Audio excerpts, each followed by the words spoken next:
By the 12.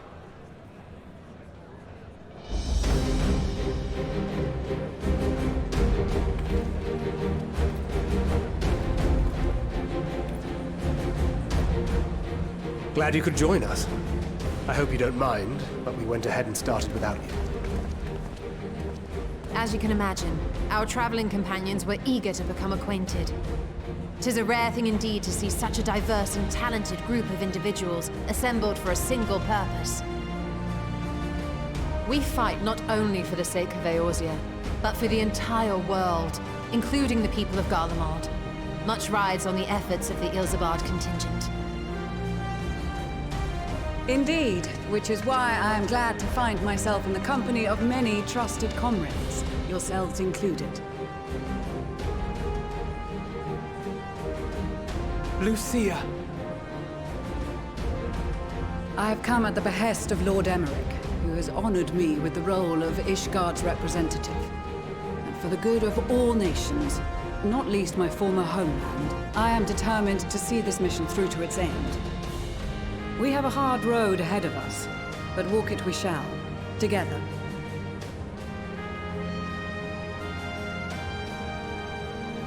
We too welcome this opportunity to work together once more. I have faith that, if there is a way to resolve this conflict, we will find it. Allow me to introduce you to the rest of our company. Everyone! If I may have your attention.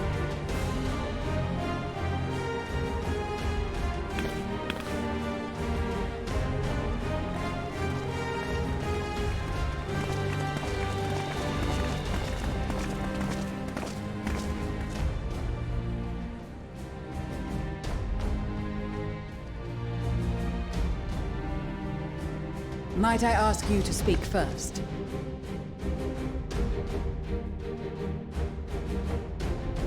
If I must. I am Arun Senna, spokesman for the Gridanian delegation. Here on behalf of my esteemed sister, the Elder Seedseer, we shall provide support and protection to those in need during our time in Garlemald. To that end, I am joined by healers selected by the Conjurers Guild, with the Order of the Twin Adder's Finest serving as our escort.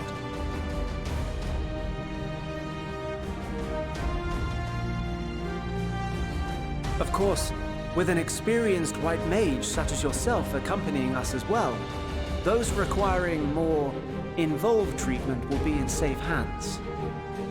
Raya O sends her regards, by the way.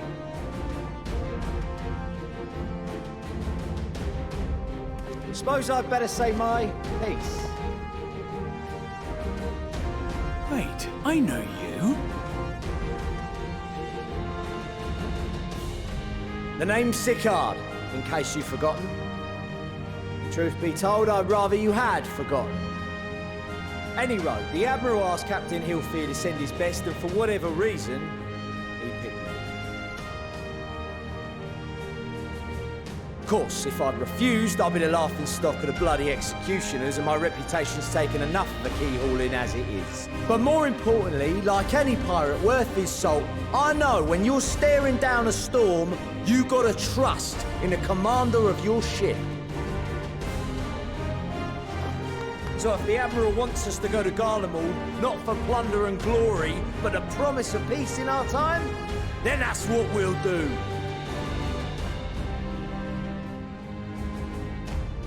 Since we all know how much the Empire loves its steel, we thought we'd bring along a few smiths to make the most of it. Give them a pile of scrap and they'll cobble together anything you fancy. Of course, just like the Gridanians, we got fighters of our own. We might have come with a more constructive purpose in mind, but we're more than capable of cracking skulls, believe you me. Well, you're certainly raring to go. But then again, so are we. The most dependable warriors of Uldar and Alamigo have assembled at the Sultana and General Aldin's behest. If Garlemald has truly fallen, then the whole place is likely to be crawling with Telophoroi. We'll need plenty of troops to clear and hold a path for others to follow. That's where we come in. Naturally, Marshal Tarapin and I will be leading from the front.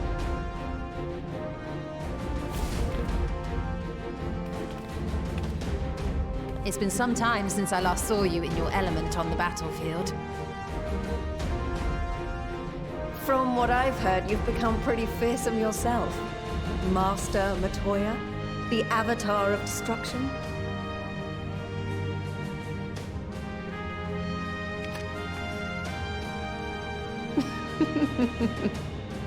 With comrades like these, I know we'll succeed, no matter what awaits us. And then we might finally get a chance to enjoy a good long rest. But until then, let's give it our all.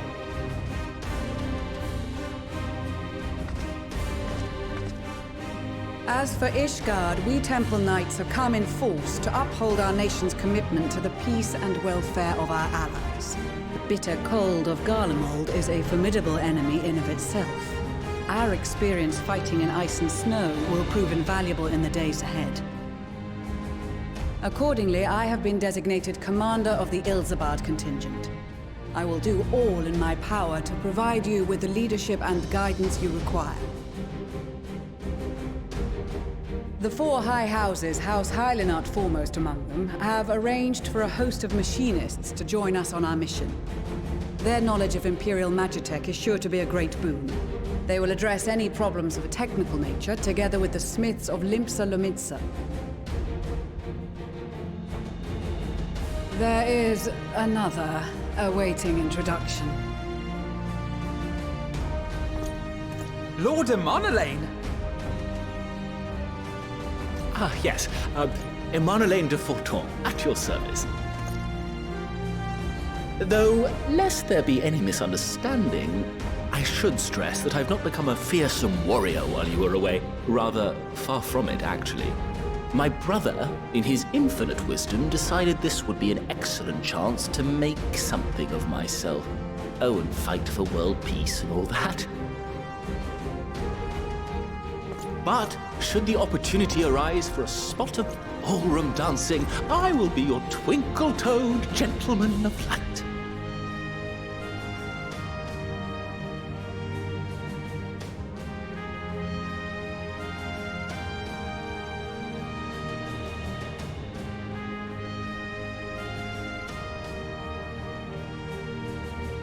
Huzzah! I cannot wait to regale Honohua with my tales of derring-do. I believe that concludes introductions for the Grand Company of Eorzea. Our allies from the Eastern Alliance were due to arrive some time ago, but it would appear they have been delayed. Would that be the Shinobi of Doma? Actually, they've been tasked with relaying messages back and forth between the various Eastern nations. According to Lord Hien, however, an equally capable company of warriors has been sent in their stead. Out of my way, you preening fool!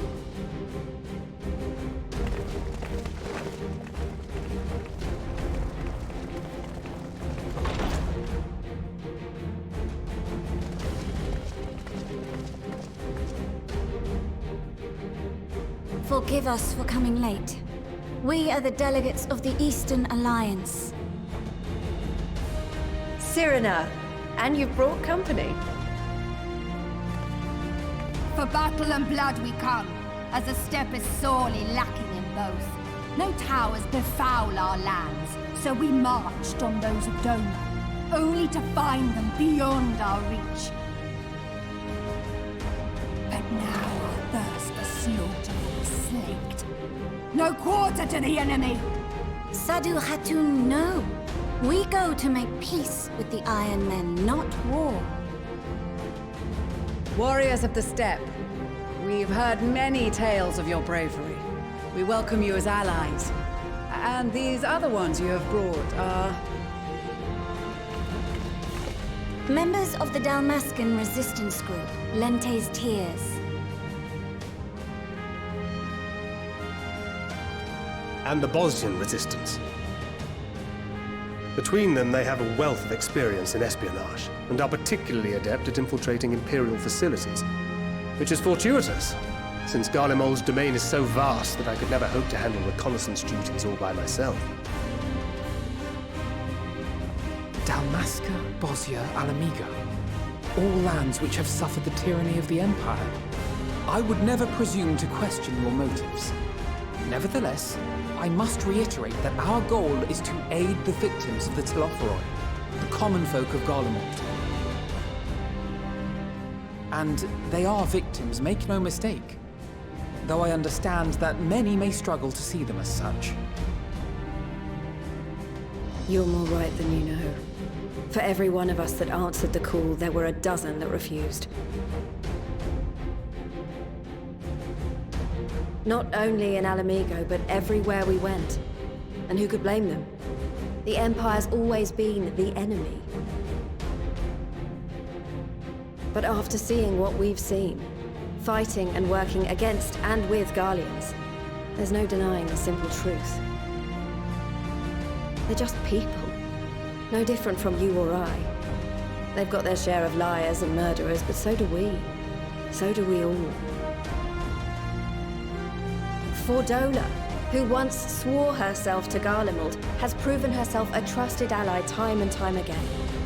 Every Eorzean here knows Cid Garland, the Imperial defector who shared with us countless technological wonders.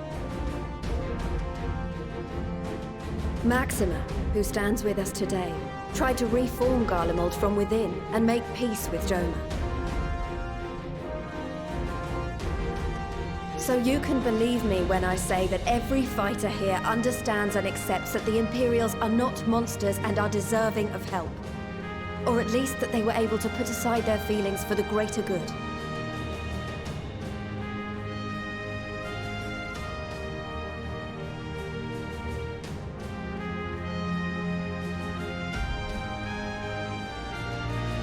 It won't be easy, but we're all determined to make this world a better place.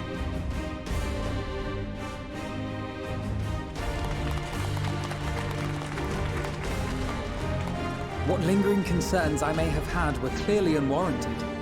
I agree with everything you said wholeheartedly.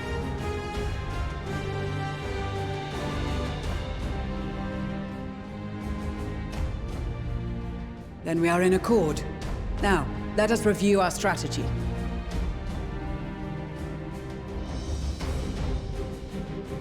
To reach the Garlean capital in northern Ilsabard, we must cross the central mountain range. Fortunately, Garlond Ironworks can provide aerial transport, sparing us this most treacherous part of our journey. However, attempting to fly any closer to Garlemald would attract the attention of the Telophoroi. As they appear to have seized control of the majority of the Imperial military, we must assume that includes its fleet. In addition, Garlemald possesses devices that can interfere with airship navigational systems, further discouraging an airborne approach.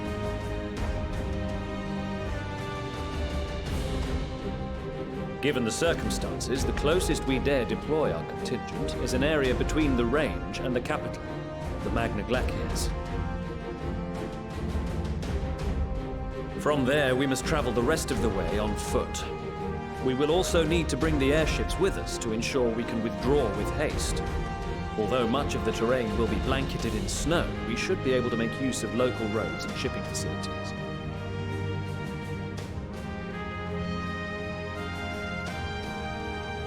The vast ice field will afford us an unobstructed view of the surrounding area. On the other hand, it will also allow others to easily spot us, so it is imperative that we only make camp in positions where we can easily defend ourselves. And the airships, which must be kept safe at all costs.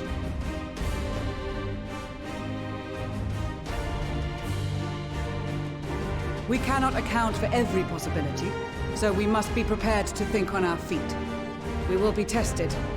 Sorely tested, I expect. But for our homes and for our people, and a people not our own but in need, we will succeed.